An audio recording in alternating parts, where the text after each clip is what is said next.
Olá, boa noite, tudo bem com vocês? Eu sou a Vânia Munhato de Vasconcelos e, como prometido, vim até aqui hoje para nós conversarmos um pouquinho mais a respeito do Evangelho segundo o Espiritismo, fazendo o nosso Evangelho no lar virtual, que a cada 15 dias a gente consegue realizar aqui no nosso espaço. Agradeço muito a presença de vocês, espero que esteja tudo bem com todos, que possamos desde já sintonizar com os bons espíritos, com os nossos orientadores, com os nossos mentores, com os espíritos familiares e com aqueles que eventualmente possam necessitar das orientações que nós hoje estudaremos, tá ok? Então, muito boa noite a vocês, agradeço muito a presença. E não vou perder tempo com as minhas introduções aqui para que a gente não perca tempo nesse assunto que é tão importante.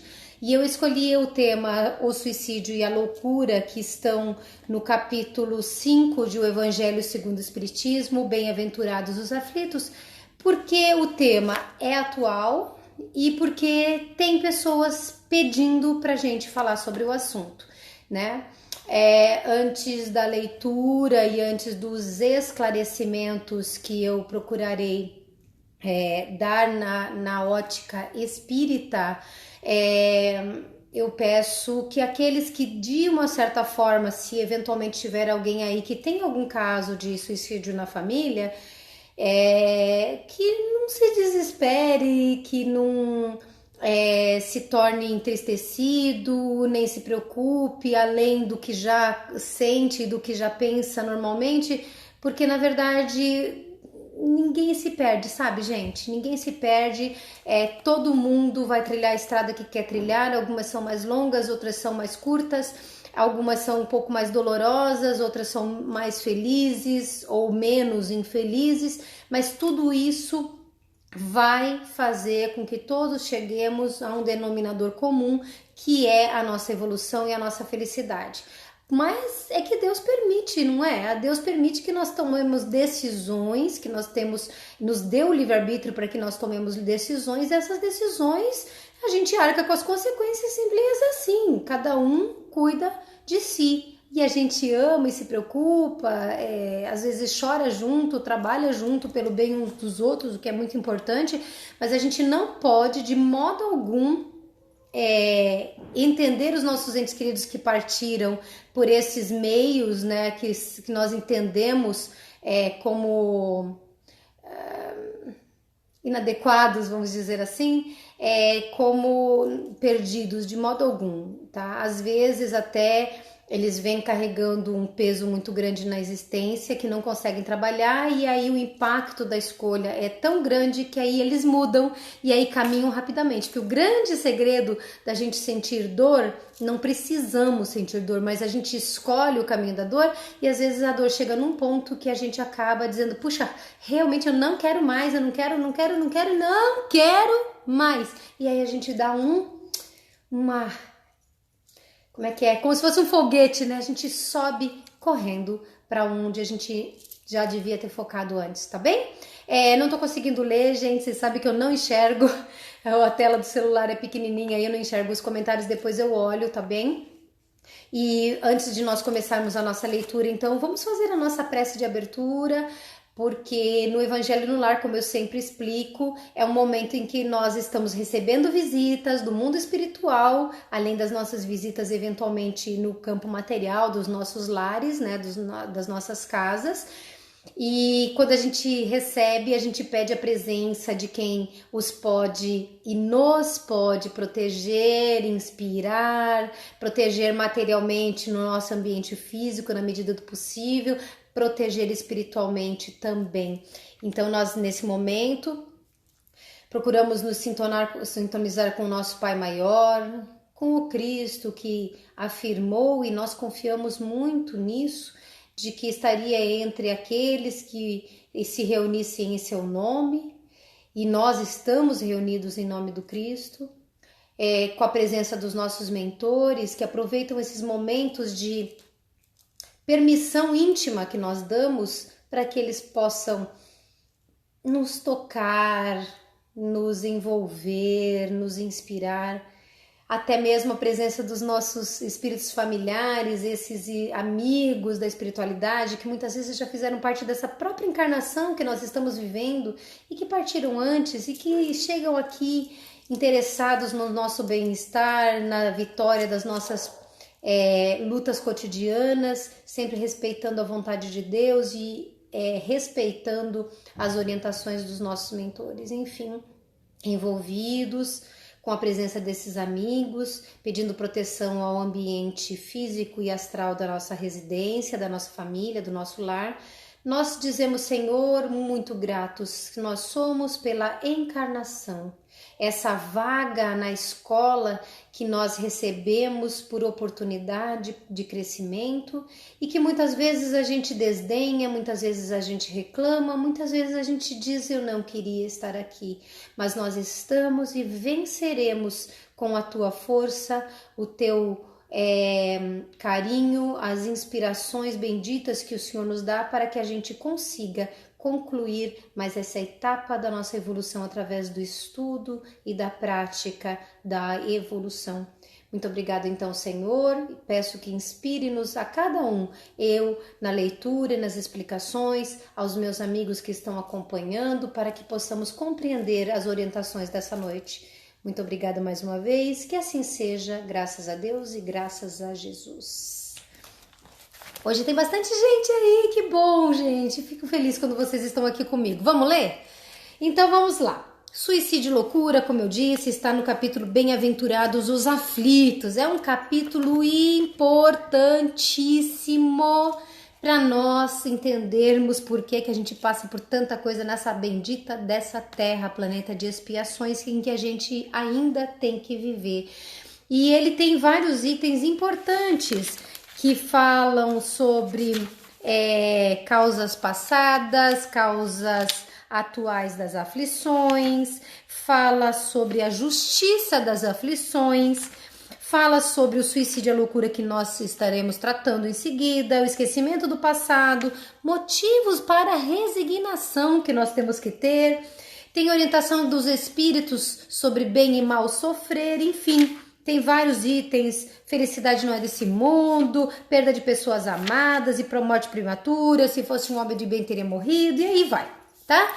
Vocês, por favor, quando tiverem condição, e eu espero que não demore, que vocês possam pegar o Evangelho nesse capítulo e ler com carinho, estudar com carinho, porque é um grande fortalecimento a gente ter fundamento para compreender aquilo que nós vivemos e vemos o nosso próximo mais próximo e até a sociedade viver, tá bem? Deixa eu ler que o texto não é super curto, mas a gente precisa ler ele integralmente. O suicídio e a loucura. A calma e a resignação, auridas na maneira de encarar a vida terrestre e na fé do futuro, dão ao espírito uma serenidade que é o melhor preservativo contra a loucura e o suicídio.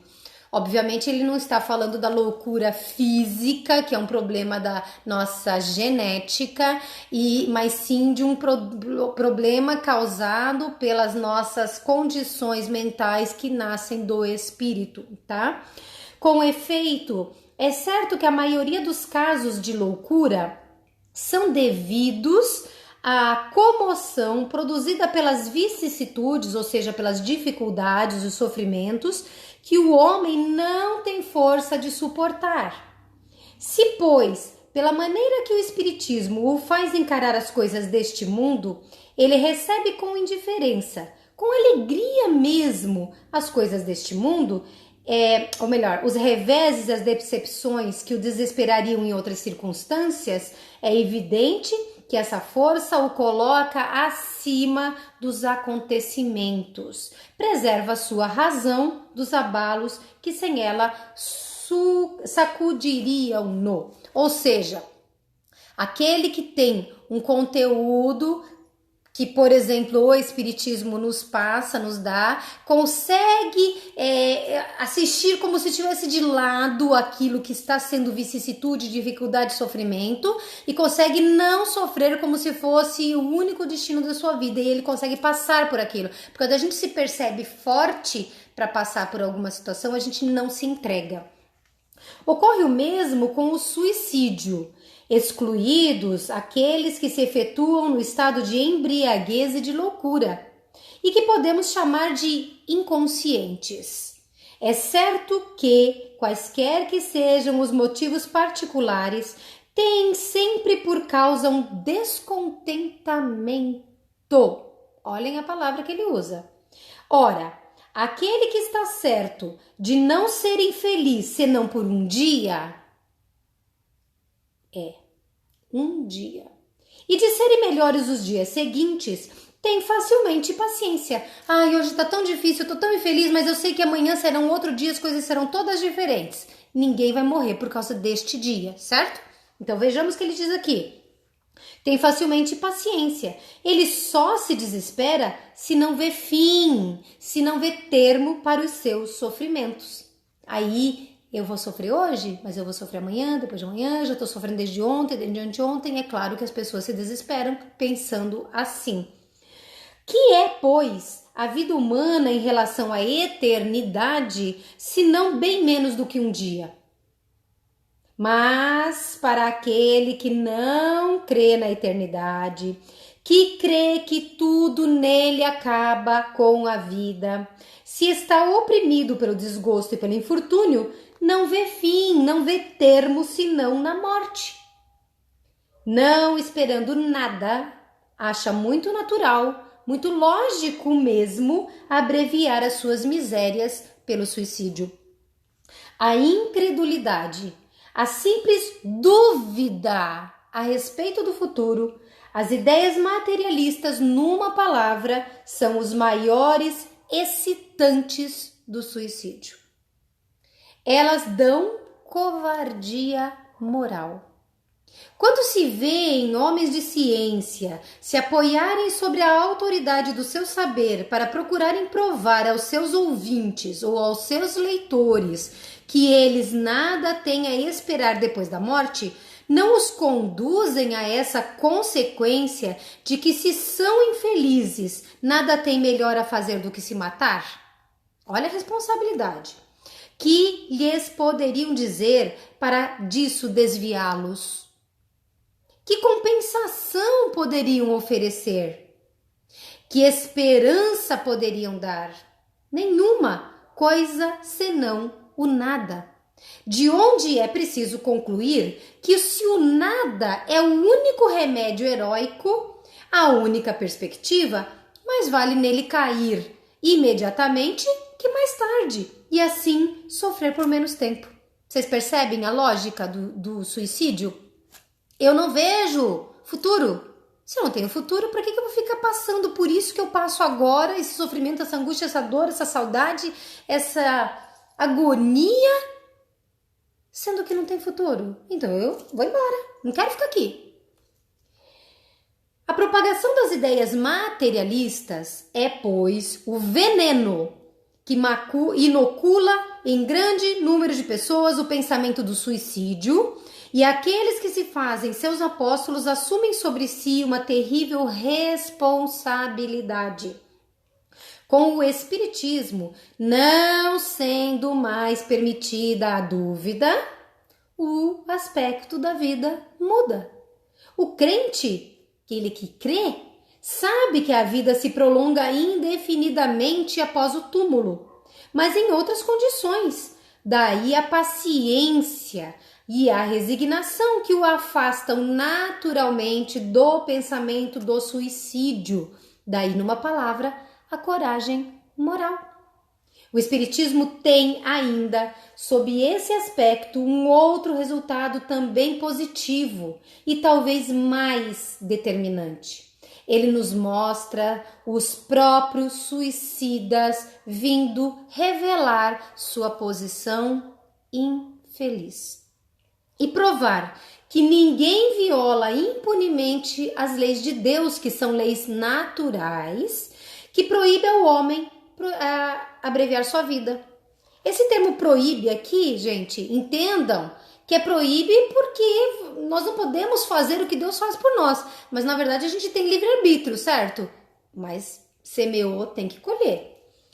Há entre os suicidas aqueles cujo sofrimento, por não ser senão temporário ao invés de eterno, não é menos terrível. Ou seja, ele mesmo sabendo, mesmo percebendo que é temporário, e mesmo a gente sabendo que é temporário, não quer dizer que eles sofram menos, tá? Porque para eles o tempo não acaba. É como se a gente dissesse assim, um minuto de dor é muito terrível, é difícil de aguentar em relação a um dia de alegria, de felicidade. O dia de alegria e felicidade passa voando, mas um minuto de dor parece uma eternidade. É mais ou menos esse o conceito. E de natureza a dar o que pensar a qualquer que fosse tentado a partir antes da ordem de Deus ou das leis naturais. O espírita tem, pois, para contrabalançar a ideia do suicídio, vários motivos. A certeza de uma vida futura, na qual ele sabe que será tanto mais feliz quanto tenha sido mais infeliz e resignado na terra.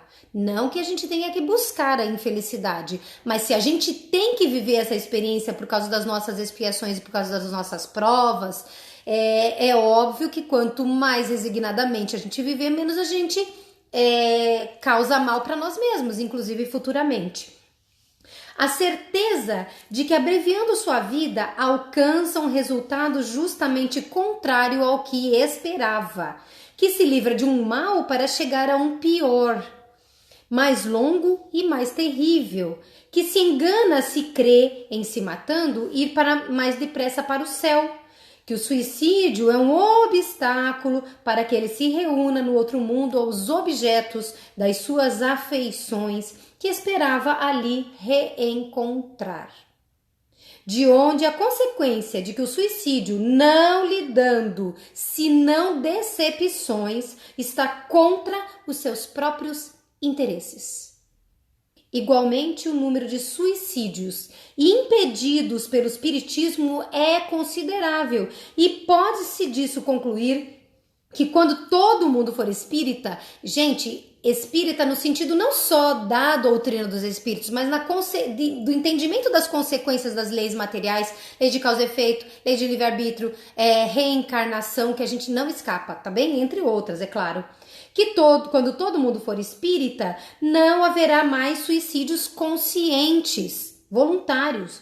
Comparando-se, pois, os resultados das doutrinas materialista e espírita, sob o único ponto de vista do suicídio, vemos que a lógica de o materialismo a ele conduz, e enquanto que a lógica da outra dele desvia, o que está confirmado pela experiência.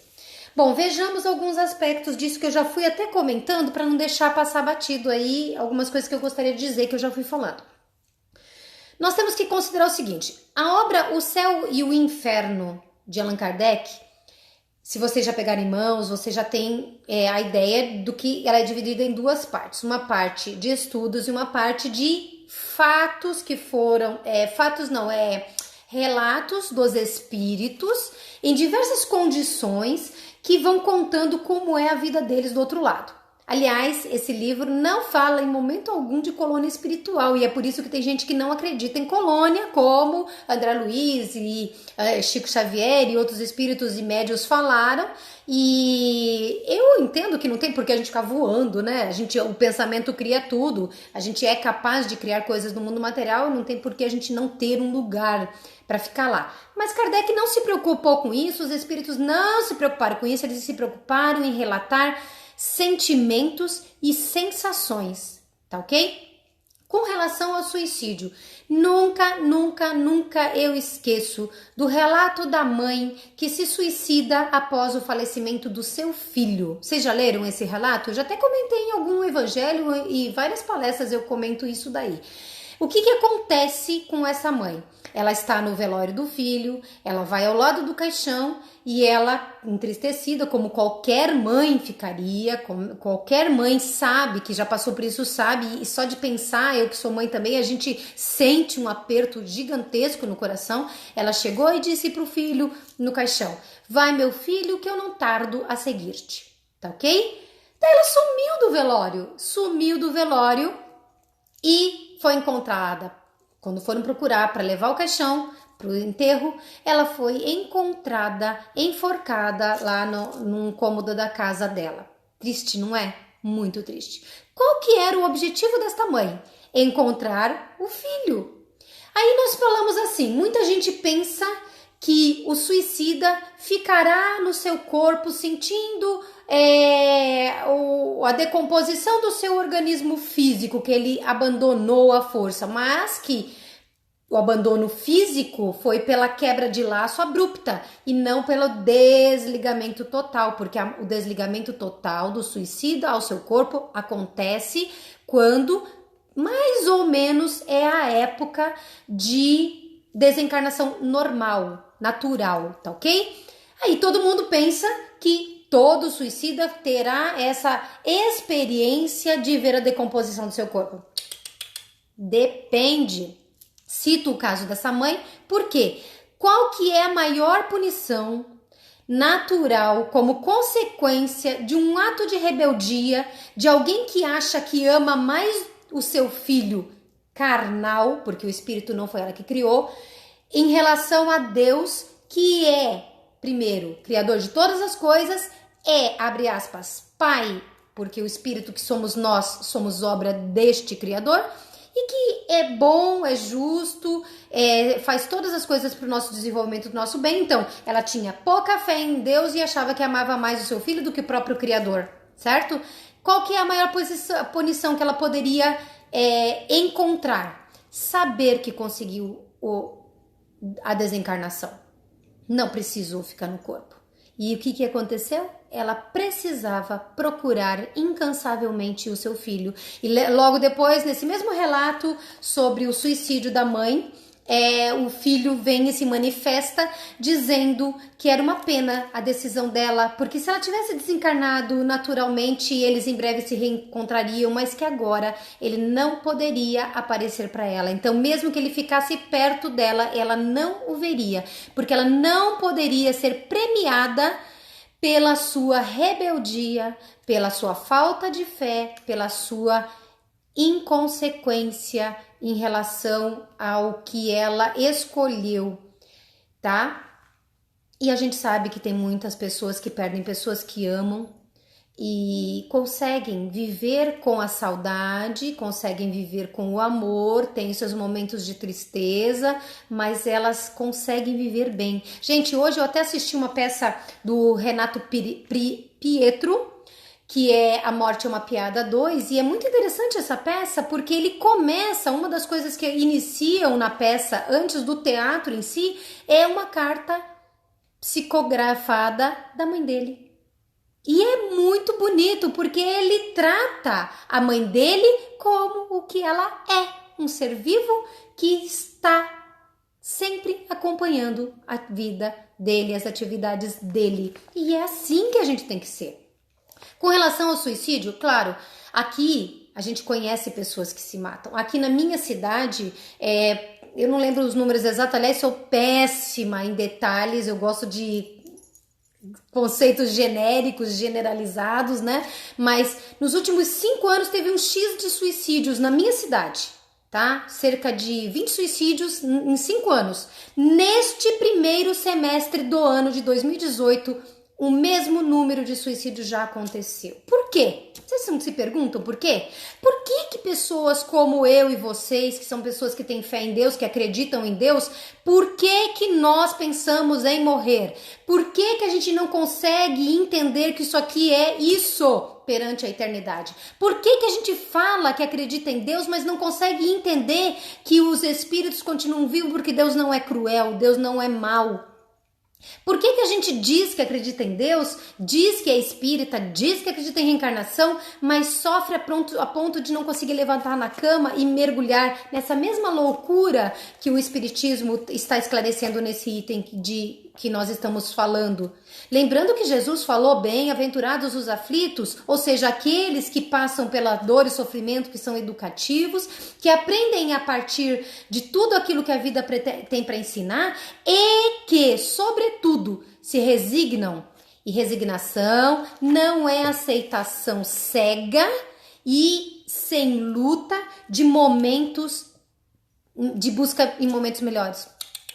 Resignação é dizer o seguinte: eu não quero passar por isso, eu vou lutar para mudar isso, mas se eu não conseguir, eu vou viver bem isto, porque a resignação faz com que o tempo passe mais rápido, a experiência seja educativa de uma forma mais produtiva e eu não precise passar por isso novamente. Eu sinto muitíssimo por todas as pessoas que têm entre seus familiares ou que alimentam, acalentam a ideia de sair da vida antes da hora, porque a gente esquece que são cerca de 30 bilhões de espíritos aproximadamente no planeta Terra, 1/5 só encarnado, portanto existe uma, abre aspas, né, uma competição de vagas para estar aqui, e aí a pessoa vem com um projeto de autoesforço, de automelhoria, de transformação,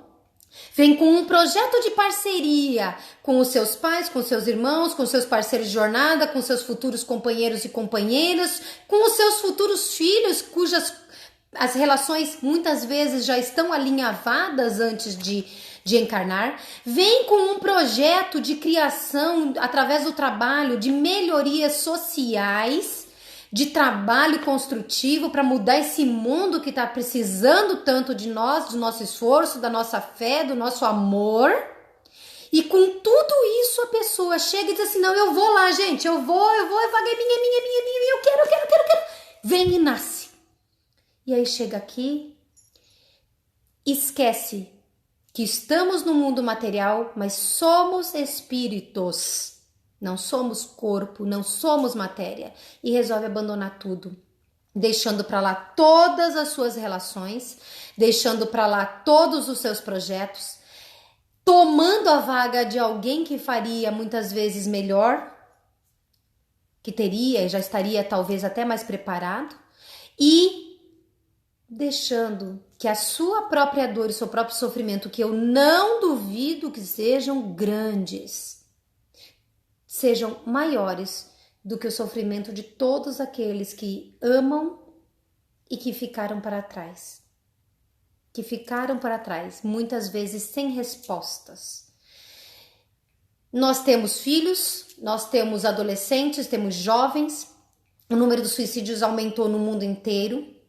Nós estamos, enquanto humanidade, lutando pela morte. Então as pessoas querem aprovar a eutanásia, elas querem ter direito ao suicídio assistido, elas querem o aborto.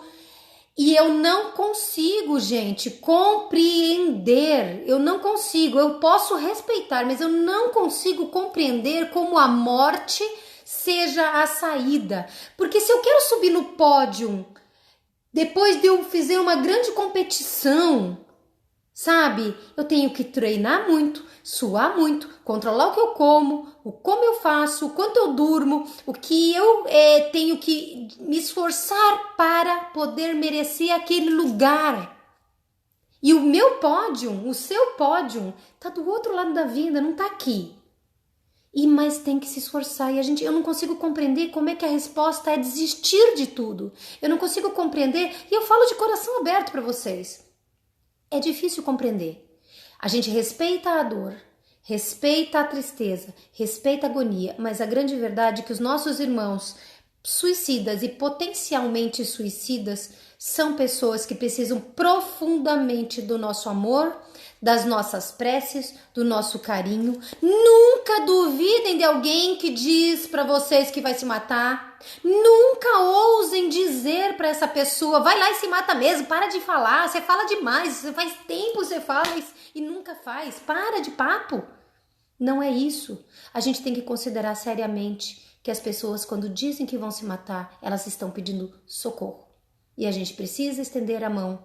E se a gente não é capaz de fazer, porque é difícil, não é verdade? Se alguém chega pra mim e diz assim: eu vou me matar, eu vou fazer de tudo que eu posso, mas eu não sei se eu sou preparada para ajudar. Tem CVV, tem vários grupos que são preparados para dar orientação. Existem psicólogos, psiquiatras, terapeutas, tem pessoas que têm vários tipos de problemas e o mundo nosso está materialista, incentivando a materialidade, incentivando o aqui e agora. E a vida, gente, se eu morrer agora, o que eu carrego? Esse óculos fica, meus cabelos ficam, a roupa que eu tô vestindo fica, esse corpo fica, só vou levar aquilo que eu construí, eventualmente o afeto e o carinho de alguns de vocês, dos meus familiares, o conhecimento que eu tenho, qualquer coisa boa que eu tenha realizado no mundo. Não vou levar mais nada, nem vocês. Fugir como? Fugir por quê? E se a gente conhece alguém que já fez, como eu disse no começo, sem desespero? Amor funciona a qualquer distância. Prece atinge a qualquer distância. E sabe o que significa? Que aquela pessoa lá que a gente tem medo de estar sofrendo, ela está vivendo aquilo que ela quis e que a gente não conseguiu evitar. Nós não somos culpados da escolha de ninguém, mas a gente tem que chegar e dizer sempre, a gente sabe que a situação aí não deve estar fácil, mas você um dia vai ter uma outra oportunidade e eu estarei contigo para estender a mão para você. E mais, lembra de dizer nas suas preces, com o seu carinho, com o seu amor, com a sua paciência, fala para eles, pede socorro a Deus, chama Jesus, abre teu coração pro teu anjo, nem que você não saiba orar, fala assim, eu estou cansado de sofrer, eu estou cansado de sofrer, por favor, me tire daqui. Seja lá onde ele está ou estiver e a condição em que estiver. Lembrem-se, não sei se vocês conhecem, eu já até passei do meu horário, gente, só mais 2 minutinhos, tá? Que tem uma história que o Chico, aconteceu com o Chico, em que uma mãe em desespero tinha um filho sem os braços. Eu já contei essa também. Eu sou meio repetitiva nas minhas histórias, mas eu acho elas tão boas para ilustrar, não é? E essa mãe foi em desespero procurar o Chico Xavier porque o filho tinha lá seus 15, 16 anos aproximadamente, um adolescente, um jovenzinho, e ele estava com uma doença e os médicos tinham acabado de dizer para ela que ele possivelmente perderia as pernas. Imagine, né? Que situação difícil, já não tem os braços. Já precisa de cuidados, mas a gente vê nos vídeos do YouTube hoje, né, em dia, tanta gente trabalhando só com 2 pernas, mas aquele menino ia perder as pernas. E quando chegou lá, ela foi pedir socorro e orientação. Chico viu Emmanuel e Emmanuel falou para ele o seguinte, esse rapaz é um espírito reincidente no suicídio. Ele já se matou em muitas vidas e toda vez ele quer recomeçar, mas ele não consegue, ele sempre foge da experiência que ele precisa viver. E aí ele pediu, antes de reencarnar, que nós não permitíssemos que ele se matasse outra vez. Ele já veio sem os braços para não conseguir se matar. Mas que de qualquer forma nós ficássemos de olho para que ele não cedesse a esse impulso negativo que ele tinha se habituado a vivenciar. Só que Chico, existe perto da casa deles um rio. E ele tem planejado caminhar até o rio e se jogar. O que vocês acham que ia acontecer? Afogamento. Suicídio por afogamento. Então, ele vai perder as pernas. Certo?